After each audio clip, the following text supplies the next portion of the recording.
In this video, we're going to cover some examples and concepts from Chapter 1, the Problem Solving Unit. Really, this one has a lot of information in your textbook, a lot more examples with details. I will be giving the paper quiz once you've completed the electronic homework on this, and it will be very similar to the problems at the end of this section in the book. There'll also be some of these things incorporated into a midterm project for one of the choices. So it's really a key chapter of the course. Kind of fun if you look at it as a puzzle. So turn to page 7 of your workbook. Again, these are pretty similar to what's in the book, but slightly different, and the book does have a lot more. One concept I really want to reiterate here is percent means per 100 or parts per 100. So you could really write it as 1 over 100. And then when you put, that's really in lieu of the percent symbol, okay? So those are pretty much interchangeable. So when we write something like 100%, we're really writing 100 times 1 over 100.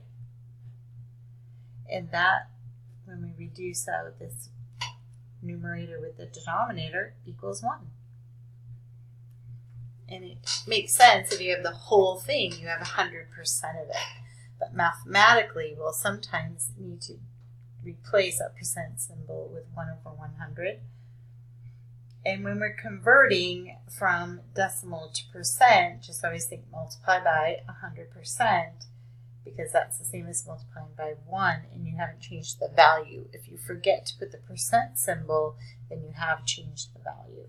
So those are just some things to keep in mind. Here we have 40%. We could write it as 40 over 100, or we could write it as 0.40 as a decimal format. If we were reducing as a fraction, we would want to do that as well.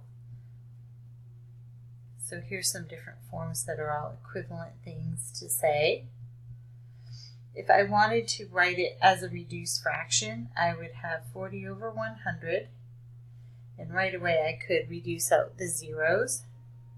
So that would be 4/10. Again, the 0.4 would be another way to write the decimal instead of 0.40. And this would also reduce by dividing top and bottom by the greatest common factor of 2, and we would get 2/5. So that would be the reduced fraction form, which sometimes you may have to do. Okay, so let's move to example 1.1. Again, it'll work the same way as before, that I'll leave some for you to do as classwork. Some we may skip, and you can choose to do them or not. But anything I do not do on here, I'll just write the answers in the assignment at the bottom. So we have here, if 345 people out of 500 state that they like sea turtles, what percent is this? So percent, this says it on the next page, but hopefully you've already read the book and are familiar, equals the part divided by the whole, and usually that's the original. Sometimes that is bigger than the part. If we have over 100%, sometimes it's the same. If it is 100%, usually it's larger than the part. Sometimes it's smaller. That's when we have over 100%. So you may have seen this before too in your other classes. P equals A over B, where A is the amount and B is the base, again, or the original. So in this case, we have P equals 345 over 500. We really can just use our calculator. 345 divided by 500, 0.69. So this, you'll notice, comes out as a decimal because I did not write my percent over 100. Really, percent is like over 100. So we have to adjust and multiply any percent answers by 100% to put our decimal into percent form. And the shortcut is move your decimal 2 places right. But don't forget to add your percent symbol. Now here we're just converting. Example 1.2, we have 14. Write each as a percent, 14.02 and 2.35. So this one, I'm just going to multiply by 100%. Seems kind of weird, but it would be 1400%. So even if it's a whole number, we can write it as a percent. Here, times 100% would be move 2 places right, and you're going to get 2%. Times 100, and then put my percent symbol, would be 235%. And that's where I would have a bigger part than the bigger numerator than denominator. So now let's look at the next page, 8. We're going to look at the formula here is formula for percent. Sometimes we need to find different pieces. The part equals percent times whole. You can also do that, but here's the note here. We write the percent as a decimal when we put it in the formula and when it comes out of the formula. So we need to do some conversions when we're using the formulas. So example 1.3, a TV originally priced at $7.99 is on sale for 30% off. If the sales tax is 9.2%, find the price of the TV reflecting the discount and including the sales tax. So we have a couple of different parts to this problem. So we want to break it down. So we're going to lay out what we're going to need to do. So we have the original price, and that's our base or our whole, minus 30% of the original. That's actually going to be our sale price. It's a new sale price. Then once we figure all that out, we need to add on the tax. I'm just going to move this up. I'm going to add on the sales tax. But that's based on the new sale price.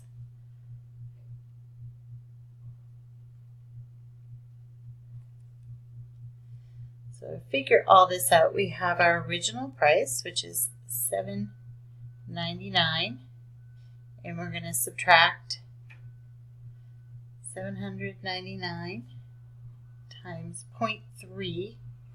That's the decimal version of the percent. So we're going to figure that out first. So we'll call this the new price.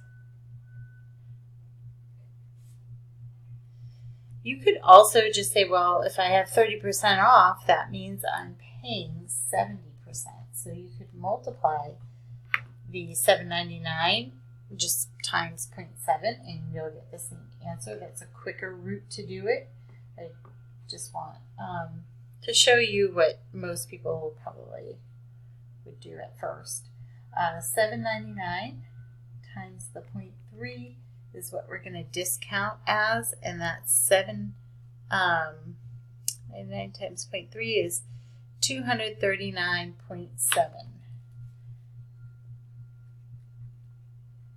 Or $1.70. Since we're talking about money, we typically will go out 2 places as the decimal. So that is, that's actually this piece here. I'm going to write that here instead. So that's the money that I'm discounted. So now I still need to take that from the $7.99.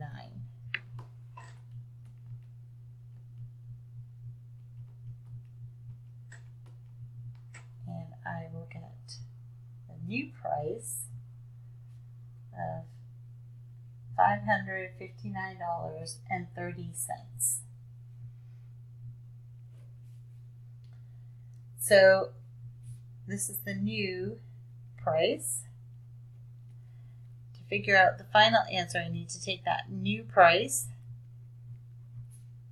and add on the sales tax.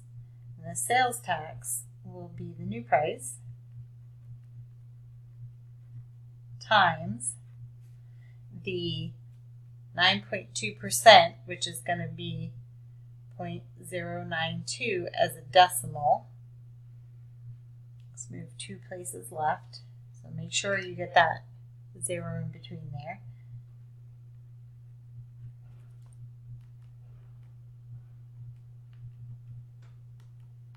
And that comes out to be $51.45. It's a little over 45 cents, so I'm going to round off.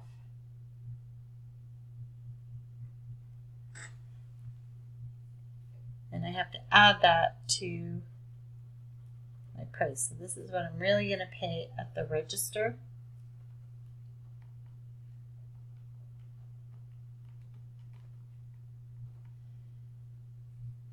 It's going to be $610.76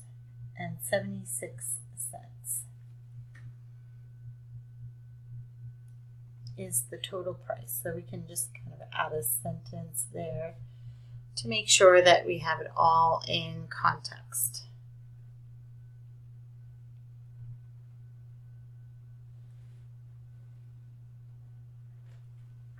Okay. So now we're going to take a look at example 1.4. This one involves percent increase or decrease. It's that type of problem. Sometimes it's called relative change. So that formula is on page 9 of your book, just the facing page. So I'm going to do this one problem, then have you do the next 2 as classwork problems. So if we have the absolute change is just the absolute value of the starting taken from the ending quantity. Relative change is when we're looking at what percent, and we do this for comparison purposes. So relative change, or you may have heard of it before as percent increase or decrease, works the same way. And then you're really just going to take your, this book has you do the ending quantity value minus the starting, and we're going to use the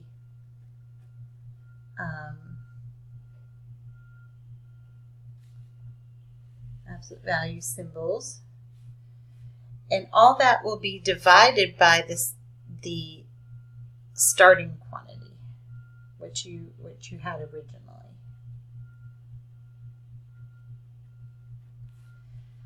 So I use this little symbol here. This one is a decrease, actually. So percent decrease, I just put a little arrow going down. And then this will be amount decrease over start. So that's like a nice, concise way to put that. Then I'm just going to take those values here. I know it's decrease, so I take the Ending quantity. Really doesn't matter which you do first because we're looking at an absolute value anyway. But do make sure you find the difference of the values and divide by the original, the starting. So it should always kind of be set up like this. Make sure you don't add them. So I have 6,800 minus my 7,400, and I get negative 600, but I am going to be actually just taking the absolute value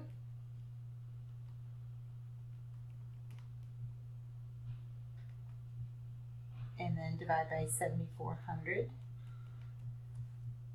So I get 0.0810. Go out about 4 places when you're doing these types of problems, because sometimes the differences, if you're comparing things, it's hard to see unless you go out further. Then I need to always do that times 100%. So that's going to be 8.1% decrease in